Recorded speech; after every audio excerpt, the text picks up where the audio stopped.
Hi, and welcome back to the Lions Den Sports Podcast. I'm Chase Gispert here alongside, David Zieske. and we got some sports action to bring to you, specifically the NBA, which will be our focus on today's episode. So, how about you start us off, David? We're going to talk about the first round first. It's not completely over. We still got some games playing. Well, one Yeah, just one Memphis series, and Utah, or I'm sorry, Memphis and Minnesota, which is tonight. Game but six. we're just going to kind of quickly rerun on like the current status of the first round and so on.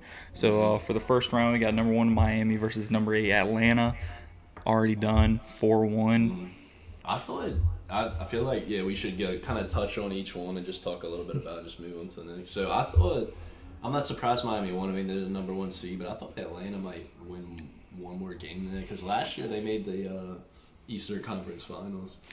Trey Young actually made a comment saying he has never been guarded like this ever in his basketball, like Wow. NBA, college. The last time he was guarded this well, he said, was in high school. So like that says a lot. Who Miami's guarded? ready. Was it Jimmy Butler? In high school, No.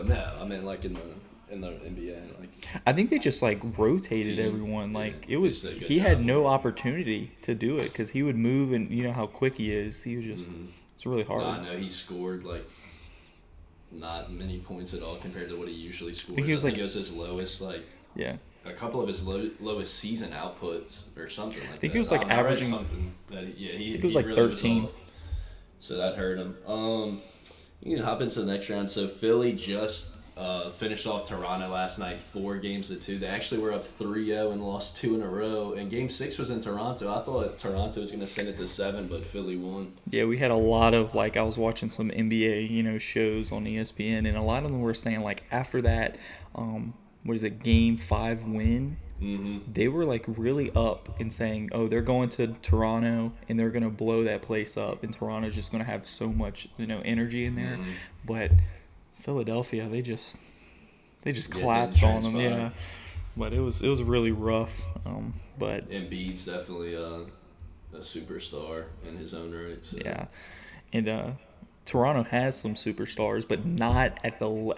Yeah, it's not the When I say level this, of it's Embiid. not Embiid It's level. stars, but I wouldn't say they're superstars. Yeah, and then we got number 3 Milwaukee versus Defending champs, Milwaukee Bucks. versus number 6 seeded Chicago, and that was 4-1 Yeah, there series. wasn't much competition at all. I was hoping kind of the same thing with last for the Atlanta kind of like outlook is like I was thinking they were gonna win more than one. Like I know Milwaukee is just a powerhouse right now, but I was expecting more. You know what I Yeah. mean? But Yeah, it it's was kinda kind of nuts. disappointing for the Bulls, but defending champs. The Bulls are a young team. I think they'll be back Yeah, next year. definitely. And then this was really kind of the surprise. Not that Boston won, or speaking of Boston versus Brooklyn here, but man, they swept them. Kevin Durant, Kyrie Irving gone. Didn't even win a single game in the series. Well, Kevin Durant was playing. No, I know. I mean, like they're gone from Oh, the okay, playoffs. yeah. Like they're being sent home by Boston. Jason Tatum. A little foreshadowing to some of our next segment, but he went off. He really proved that he's one of the legit. Like he's not just a young star. Like he's right now type of good. It was And, just Durant was off for most of the series. Kyrie didn't play maybe up to his best. I mean, it was kind of shocking, to be honest, that they didn't even win a single game. Pretty poor from the Nets. Durant scored 33 or 39 on that game 4. The game 4 was his best game. yeah. And they still lost. And a lot of people picked Brooklyn to win it all in the preseason. Yeah, it was rough. Man. And the Lakers, They but did lose James Harden mid-season. Yeah, Nets and Lakers need to play in the championship. fake championship or something. Let's get to the next series. So we got Memphis and Minnesota, which I think I just mentioned earlier. This is the only round 1 series that is still in action. Memphis is up 3-2. Man, Ja Morant is coming into his own. I mean, he's getting MVP shouts like during the season. Maybe kind of cooled off a bit. He was hurt. And I saw some stuff on Instagram. They're saying, "Oh, are the Grizzlies better without him?" Because they're like 20-something too. Yeah, But I think he proved that definitely wrong. I mean, that poster dunk he had, and then the last second shot with his left hand to beat Minnesota in Game 5 to make it 3-2, and then they play tonight, I think, in Minnesota. So Memphis can try to clinch a winner, plays Golden State. He's really like battling the idea that like stat hungry fans love looking at. Like, oh, if he's not in the game, they win this amount. Right. It's not about necessarily him scoring, it's about his presence in the game. You know what I mean? You put him in the game, most of the defenders are so worried about him that they forget about everyone else, which is why Memphis loves him. So it's really nuts. And then for our next one that's finished as well is Golden State Warriors, number 3 seed versus number 6 seed Denver. 4-1. You know, Golden State was just that good at shooting. For me, they're my title favorites, and probably are a lot of other people's. Denver didn't have. They made the Western Conference Finals last year, but they have Jokic. Obviously, he's reigning, or he won MVP 2 years ago. I thought it was last year. No, he did win last year. Giannis won 2 years ago, but yeah, all they have really was him. I mean, Jamal Murray and Michael Porter. I haven't really kept up with them a whole lot during the season, but I know both of them were out during the playoffs, and I think for a good portion of the season. So that's kind of just injuries, but Golden State was obviously superior. To kind of give him a shout out a little bit, I mean, even though his season's over, we're looking at some of the stats right now. He's got 31 points per game, Jokic. Mm-hmm. So I mean, he led the first round in points average for average per game in the first round. So with those key pieces out, scoring that much, I mean, that just kind of shows how much of a leader he is. You know, he's playmaker, definitely one of the best players in the league, without question. So Dallas and Utah, that series was actually 4-2. It was 4-2, yeah. Dallas won 4 games to 2. It was tied 2-2. I watched Game 5 in Dallas. I mean, they just blew out Utah. They just couldn't. You were in Dallas? No, I watched it on TV. Oh, okay. I was like, what? And shit, I wish, but Luka, yeah, he really put it on in Game 5, and Mitchell was cold, and I don't know. I saw Stephen A. Smith kind of criticize the Jazz just on this performance, but kind of summarizing how they've been the last few years. It's like they're always like really good in the regular season. Oh, yeah. It's like they just don't do anything in the playoffs. Yeah, it's and rough. They were the number 1 seed, I believe, maybe last year or 2 years ago at the most. I think in the Western Conference, and of course they didn't do anything either. It's just, I don't know. Mitchell's good. I'm not quite sure if he can be that like the best player on a championship type team. I've never liked Rudy Gobert. I know he's won Defensive Player of the Year, but I just think he's overrated.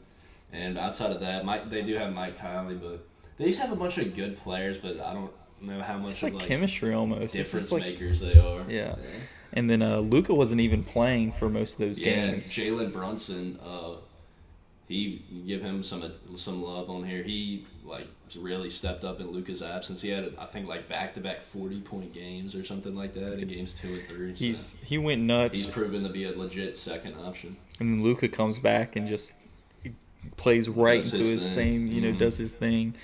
So you want to kind of add on this next game, kind of rough. The last series of the first round that we haven't mentioned, the New Orleans Pelicans losing to Phoenix, the number 1 seed, 4-2. A hard-fought series. It was 2-2 at one point. I actually was at the game last night, Game 6. It was a great atmosphere.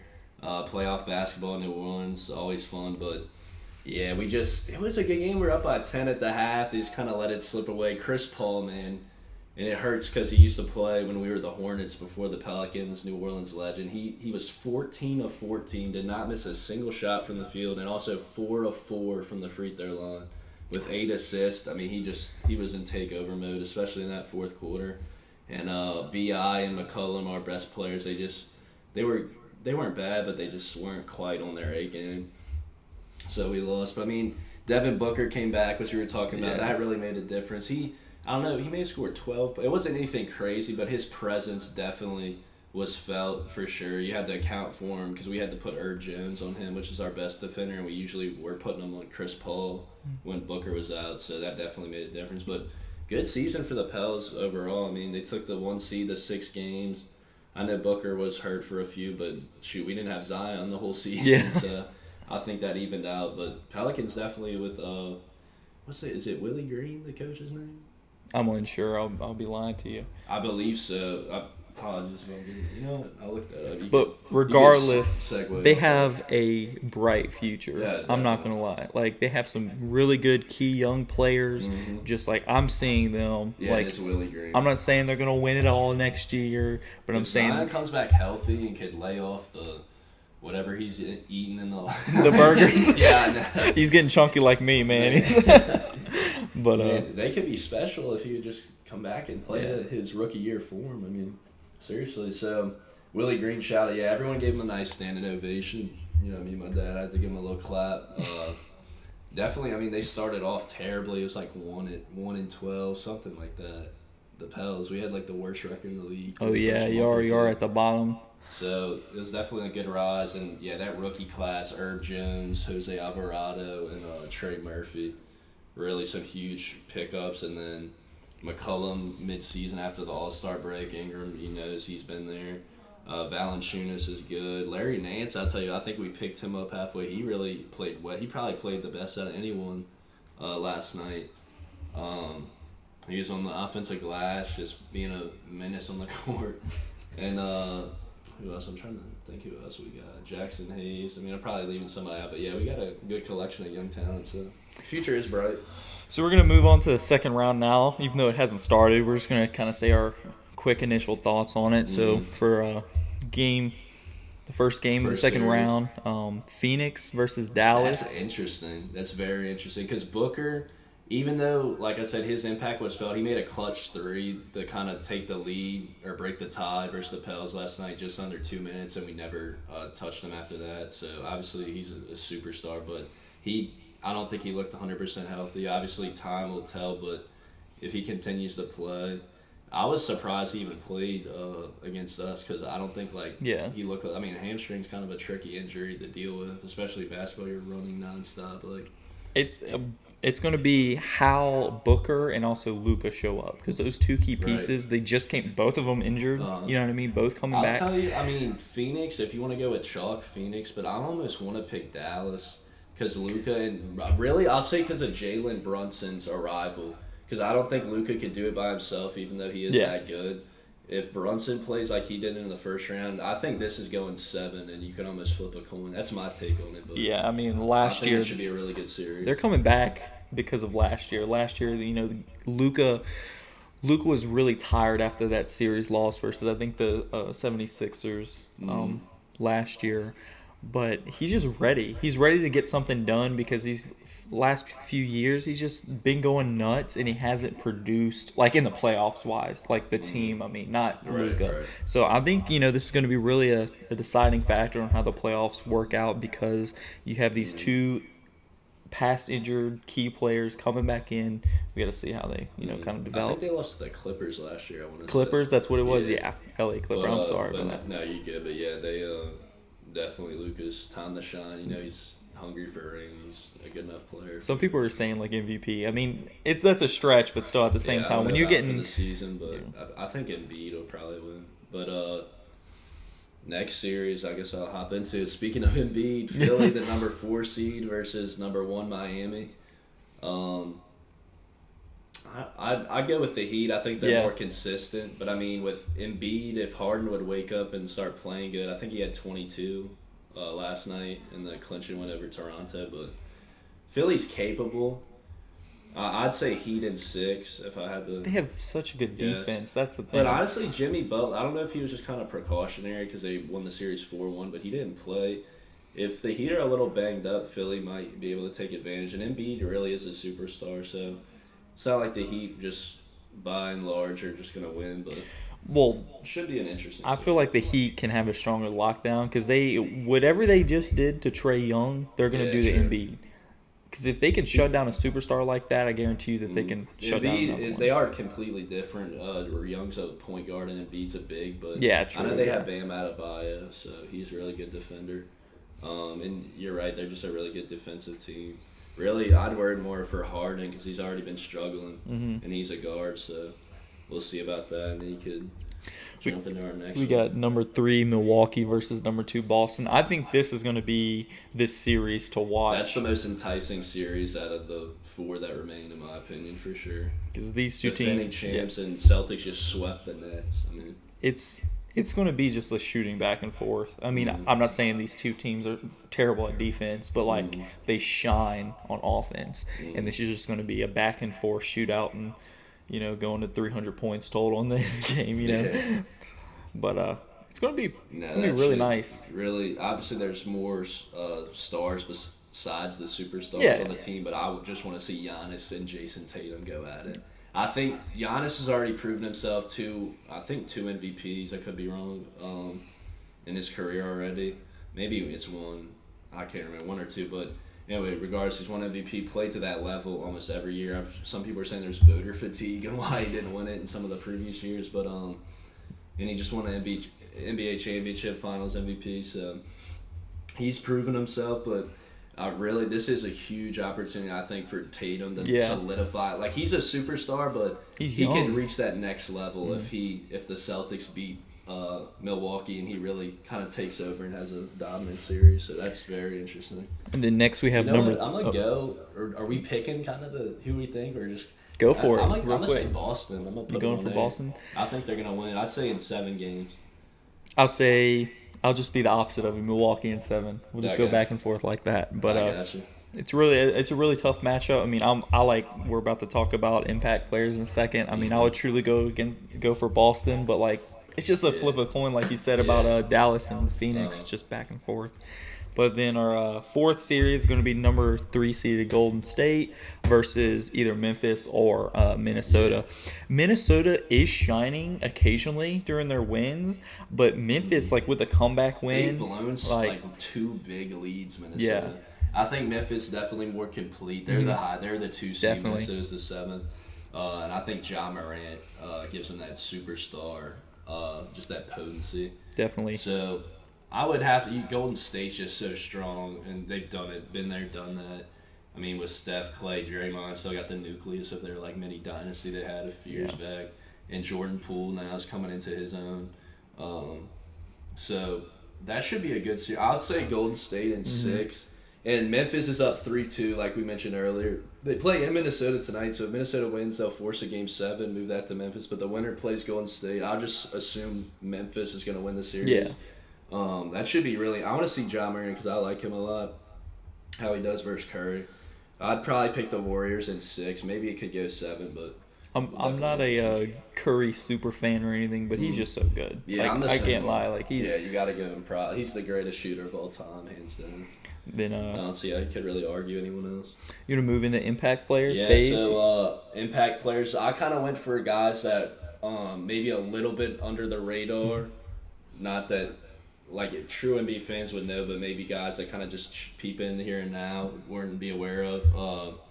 Jose Alvarado and the Pelicans, man, he's just a fan favorite. Every time he subbed in, the Smoothie King Center just erupted. He just brings so much energy. And I saw Lethal Shooter, do you know who it is, on Instagram? He's like a shooting coach in the NBA. He's just kind of like IG famous. He's like, dude, he does not miss in his videos. But anyway. He commented. He just said, "I've not seen anyone play defense that hard. It's just rare in today's NBA." And he's the epitome of 110%. Like that dude is absolutely he's so sneaky, hiding in the corner. You know what? Out on the court. I mean, and sneaky with the steals. I mean, he was pesky. He was giving Chris Paul some issues. A couple 8-second violations, trying to bring the ball up the court. And he could provide. He attacked the goal well last night, even though his shot was off. He could score on offense too. He's just he's a spark plug, kind of our energy guy. Bright future. Yeah, and he got a big contract too, deservingly. So he's an undrafted rookie too. He's got a great story. And then my other one was Jordan Poole. I just mentioned him a moment ago. He's really coming to his own behind Steph and Clay as like that next. Big score, and he looks like a young star in the making. So that's really Golden State looks loaded. And then I'll throw it to you for your impact play. So I mean, it's kind of the big names, but I just feel like they're so good that you have to talk about them. Like Luka, even though he missed those games throughout the season, he was just. I hate saying carrying because it's a team sport, but he is just that good. Like he'll casually like every game throw up like 35, 40 points because he's just that good. Yeah. And I feel like, this coming series, the Phoenix is really going to have to try to lock him down because he'll do everything. He's not just a three-point shooter. He'll do everything. They'll try different stuff. I would think Mikal Bridges would guard him because he's a really good defender, but maybe they'll try. I don't think Ayton could guard him, out. I'm not sure. So, not down low, I just on feel the like top of the key, whatever. But I feel like he can just do everything, like 3-pointing to driving the net to really good defense. He's just he can score everything. Every way you could think of. And then next is Jason Tatum. We talked about him as well. He averaged for the playoffs so far about 29.5 points a game, even though he didn't play every game. No, he played every game, right? I'm trying to think. Sure. He may have missed one. I think he missed one. He may have missed one. I know he fouled out in game 4. Yeah, game 4 he fouled out. I was watching that game. The call was... I'm not that type of guy that's going to talk about the refs, but questionable. It was questionable. I'm sure Very questionable. Names we were talking about this, with names like KD, Kyrie, and Brooklyn, how marketable they are. And just... Not that the Celtics are. I mean, they're arguably the most... Them and the Lakers are the most iconic franchises in the NBA, but... you can't tell the NBA doesn't want to push the series to at least another game, a sweep. No one was expecting that, and more games, more money. But yeah, and really, I was expecting that to be one of the best series in the first round, and the Celtics just took it to them. So. But yeah, Jason was just had control. He's very physical. I mean, I'm not saying every one of his fouls throughout the whole series was blown and questionable. But he was really physical. He'll get in there, and I mean, he's not obviously he doesn't want to be fouled out, but he's not afraid to get physical and foul out. From your star player too, because most guys nowadays they just want to score, and not that they slack on defense, but they're not going to give their all on it. But definitely he's willing to get dirty against some these big guys. You know what I mean? So and he's I think he's 24. If I'm not wrong, he's young. He's young still. He's a one-and-doner out of Duke, so I know he's only been in the league a few years. So, yeah, he's definitely one of the bright stars for the future of the NBA. So, you have any last remarks or anything like that? I think we're pretty good. I think we did really well. Yeah, I think just shout out Pels. Like I said, they had a good year. But, yeah, I think that's going to do it for us. So, Joe Kasperzik. We'll see you in the NBA if you're watching this. Yeah, shout out Joe Kasperzik on Southeastern basketball. I love you, man. But I think that's our wrap. So I'm Chase Gispert. David Zieske. And thanks for joining us here on the Lions Den Sports Podcast. We'll catch you next time. See ya.